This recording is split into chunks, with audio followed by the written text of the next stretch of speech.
내 마음의 평화는 은총이고 내 마음의 불안은 은총이 아니죠. 아침에 일어나면 하루 기도를 해야죠. 오늘 하루 무사하게 해주시고 하나님 축복 주시고 함께 해주시고 음식 먹을 때도 요새는 그냥 막 먹으면 옛날에는 무슨 색깔, 파란 색깔, 빨간 색깔, 해 색깔 다 음식도 색깔 있잖아요. 고루고루 생각하면서 하느님 고루고루 주세요. 거저하면 다 은혜 못 받죠. 여러분들 하루에 몇 번 먹어주고 씻어주고 옷 입어주고 갈아주고 그럴 때마다 하나님 생각해봐요. 하느님 제 영혼도 깨끗하게 해주십시오. 씻을 때 먹을 때는 제 영혼에 은총을 내려주세요.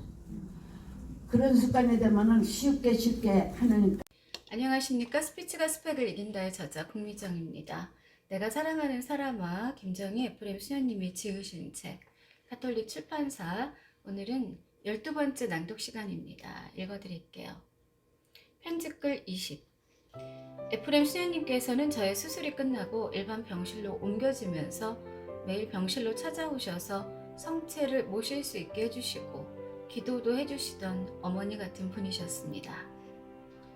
검사 결과 머리를 수술해야 한다고 했고 수술을 하더라도 생명을 보장할 수 없으며 살더라도 신체의 기능에 많은 손상이 있을 것이라고 했습니다.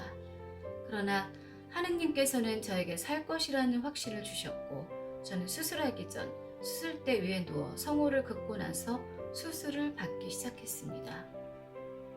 저는 1989년 6월 24일 세례성사를 받고 그저 하느님께 감사하는 마음으로 무엇인가 남을 돕는 일을 하고 싶다는 생각에 봉사를 시작했습니다. 성 바오로 병원에서 일주일에 한 번씩 외래 환자들의 접수를 돕는 봉사였는데 에프레임 수녀님을 만난 것도 병원에서 봉사를 시작하면서부터였습니다.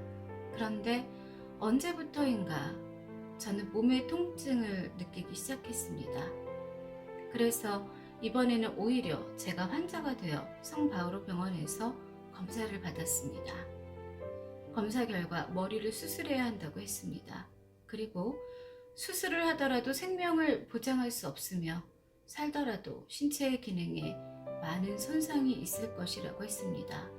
그러나 하느님께서는 저에게 살 것이라는 확신을 주셨고 저는 수술하기 전 수술대 위에 누워 성호를 긋고 나서 수술을 받기 시작했습니다.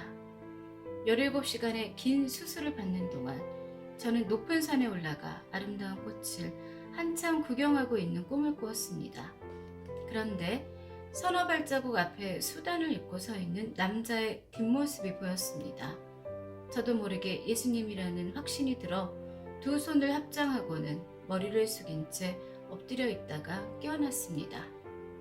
수술이 끝나고 중환자실에서의 열흘 정도 치료를 받은 후 병실로 옮겨지면서부터 에프레임 수녀님께서는 매일같이 병실로 찾아오셔서 성체를 모실 수 있게 해주시고 기도도 해주셨습니다. 병원에서 지낸 3개월 정도의 시간 동안 하느님께서는 어머니처럼 따뜻한 그분을 통해서 저에게 기도해 주셨고 많은 형제님과 자매님들을 보내주셔서 저를 보살펴 주셨습니다. 저는 주님께서는 인간을 통해 영광 받으시고 찬미 받으소서라고 감사의 기도를 봉헌했습니다. 몸이 쇠약해진 저는 수술을 하고 퇴원해서도 생활하기가 무척 힘들었습니다. 그래서 집 근처의 병원에서 영양제를 맞으면서 성당에 가서 하느님께 기도하며 성체 조배를 했습니다. 그러던 어느 날 에프레임 수녀님께서 아침 일찍 전화를 주셨습니다. 수술이 끝나고 일반 병실로 옮겨지면서 매일 병실로 찾아오셔서 기도해 주시던 어머니 같던 그분은 쇠약해진 저에게 사골을 고아 먹으라고 하셨습니다. 생각하면 사골은 일반적인 보양식인데 왜 그 생각을 못했었는지 마치 하느님께서 수녀님을 통해 알려주신 약이라는 생각이 들었습니다. 사골을 고아 먹고 저는 다시 건강을 되찾게 되었고 수술 후의 제 삶의 모습은 부족한 것을 먼저 찾기보다는 감사함을 먼저 생각하는 삶으로 변화되었습니다. 부정적인 생각에서 긍정적인 생각으로 변화시켜 주신 하느님께 감사드립니다. 끝으로 에프레임 수녀님의 영육간의 건강을 기원하며 하느님의 자비와 사랑으로 살아가는 우리 모두에게 당신을 닮아가는 은총을 허락해 주시기를 기도드립니다. 최아네스 드림. 편집글 20일. 저는 유산으로 그동안 마음고생했던 동생 처가 에프레임 수녀님의 기도를 통하여 마음의 치유를 받았음에 감사드렸습니다. 기도 중 알 수 없는 평화의 숨결이 저의 공간을 채웠고 제 안에 뜨거운 성령의 불길이 들어오심을 느끼며 우리가 성령의 궁전이라는 성서 말씀을 알아들었을 때 옆에 있던 동생 처가 울음을 터뜨렸습니다. 수녀님께서는 동생 처의 손을 잡고 편안한 자유기도를 짧게 하신 후 안아주셨습니다. 저희 형제는 일남사녀로 저를 제외하고 모두 보금자리를 꾸몄고 결혼하자마자 아이들의 웃음소리를 들을 수 있었습니다. 그런데 남동생 가정만 아기가 잘 들어서지 않았고 한 번 아기가 생겼는데 5달 후에 자연 유산되었습니다. 병원에서는 산모의 자궁이 아기가 착상된 후 미끄러지게 생긴 자궁이라 앞으로 임신하기 어려울 것이라고 했다는 소식을 전해 들었습니다. 하느님의 뜻이라면 받아들여야지 하시면서도 외손주들을 바라보시며 아쉬움을 감추시는 부모님의 모습과 어린 나이에 유산하고 임신 불가능이라는 충격적 진단을 받은 동생 처의 모습은 너무나 안쓰러웠습니다.